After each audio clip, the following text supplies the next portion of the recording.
Success has many fathers but failure is an orphan అంటారు. అపజయం పాలైన చోట ఎవ్వరూ ఉండాలనుకోరు. కాంగ్రెస్ పార్టీ సైతం ఇదే పరిస్థితిని ఎదుర్కొంటోందా? ఆ పార్టీని శశి థరూర్ వీడనున్నారా? తనకు వేరే మార్గాలున్నాయని కాంగ్రెస్ వద్దనుకుంటే అటు వెళ్లిపోతానంటున్నారు ఎందుకు? ఒకవైపు మోదీని, మరోవైపు కమ్యూనిస్టులని ఆయన ఎందుకు పొగుడుతున్నారు?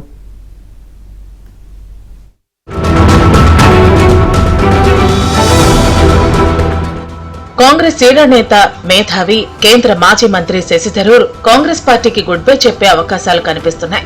పార్టీకి తాను అందుబాటులోనే ఉన్నానని, పార్టీకి తన అవసరం లేదనుకుంటే వేరే దారులు చూసుకుంటారని ఆయన తేల్చి చెప్పారు. కేవలం అభిప్రాయ భేదాల వల్ల పార్టీ మారటాన్ని తాను నమ్మనని నర్మగర్భంగా చెప్పారు.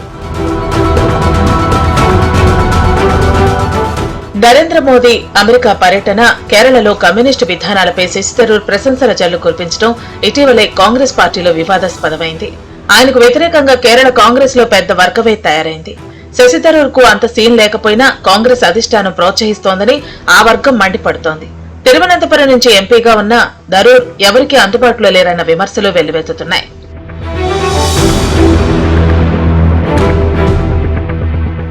నాలుగు సార్లు ఎంపీగా గెలిచినా ఆయనకు పార్టీలో ఎలాంటి కీలక బాధ్యత ఇవ్వలేదు కాంగ్రెస్ పార్టీ. కేరళ సీఎం అభ్యర్థిగా కాంగ్రెస్ తరపున ఉండాలన్నది శశి థరూర్ ఆలోచన. పలు సర్వేల్లోనూ అందరికీ ఆమోదయోగ్యమైన నేతగా ఈయన పేరే బయటకొస్తోంది. అయితే ఈ అంశంపై ఎటూ తేల్చకుండా కాంగ్రెస్ పార్టీ నాంచుతోంది. ఇది శశి థరూర్ కు ఏమాత్రం నచ్చడం లేదు. కేరళ కాంగ్రెస్ నేతలు సైతం ఆయన ఢిల్లీలో ఉంటేనే ఉత్తమమని, రాష్ట్ర రాజకీయాలను తాము చూసుకుంటామంటున్నారు. ఇంకా చెప్పాలంటే కేరళ కాంగ్రెస్ లో కోల్డ్ వార్ నడుస్తోంది. I have put some thoughts out there which I am very gratified have attracted some sort of reaction. But beyond that, I have at this stage nothing to say. It's about 3.5 weeks away. Let's wait for that time and see what the process is going to evolve like.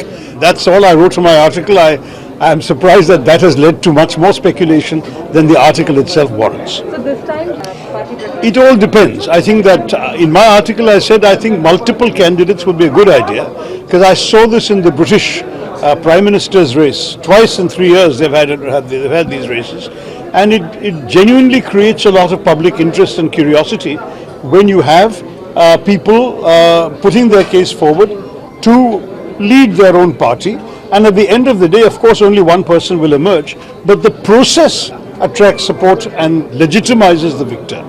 So whether I am going to be a candidate or not is beside the point. Any candidates coming forward will be good for the Congress party. కేరళలో కాంగ్రెస్ పార్టీని lead చేసే నాయకుడు లేడని, నాయకత్వ శూన్యత ఉందని శశి థరూర్ మాట్లాడటం దుమారం రేపింది. పార్టీని పునర్వ్యవస్థీకరించకపోతే మూడోసారి ప్రతిపక్షంలో కూర్చోక తప్పదన్నారు. అయితే తనకు పార్టీ మారే ఉద్దేశం లేదని, కాంగ్రెస్ లేకపోయినా బతకగలనన్నారు శశి థరూర్. పుస్తకాలు, ఆర్టికల్స్ రాసుకుని ప్రపంచవ్యాప్తంగా ఉపన్యాసాలు ఇస్తూ బతికేస్తానని, రాజకీయాలు లేకపోయినా పర్వాలేదనేది ఆయన ఉద్దేశం. కాంగ్రెస్ పార్టీకి జాతీయ స్థాయిలో 19% ఓటు బ్యాంక్ ఉందని, 26 నుంచి 27% ఓట్లు సాధిస్తేనే అధికారం వస్తుందన్నారు. ఒక్క శశి థరూరే కాదు, జాతీయ స్థాయిలో కాంగ్రెస్ పార్టీని చాలా మంది నేతలు వీడిపోయేందుకు సిద్ధమవుతున్నారు. వచ్చే అసెంబ్లీ, లోక్సభ ఎన్నికల్లో కాంగ్రెస్ విజయం సాధిస్తుందన్న నమ్మకం సన్నగిల్లుతోంది. రాహుల్ గాంధీ నాయకత్వంపై గుర్రుగా ఉన్నారు. మల్లికార్జున ఖర్గే లాంటి వారు పార్టీని పునర్వ్యవస్థీకరించాలని, నమ్ముకున్న వారికి న్యాయం చేయాలని సూచిస్తున్నా పట్టించుకున్న నాథుడే లేడు. జాతీయ స్థాయిలో బీజేపీని, రాష్ట్రాల్లో ప్రాంతీయ పార్టీలను ఎదుర్కొనే సత్తా కాంగ్రెస్ పార్టీకి లేవు. ఏప్రిల్ 8, 9 తేదీల్లో అహ్మదాబాద్ లో ఏఐసీసీ సమావేశాలు జరగనున్నాయి.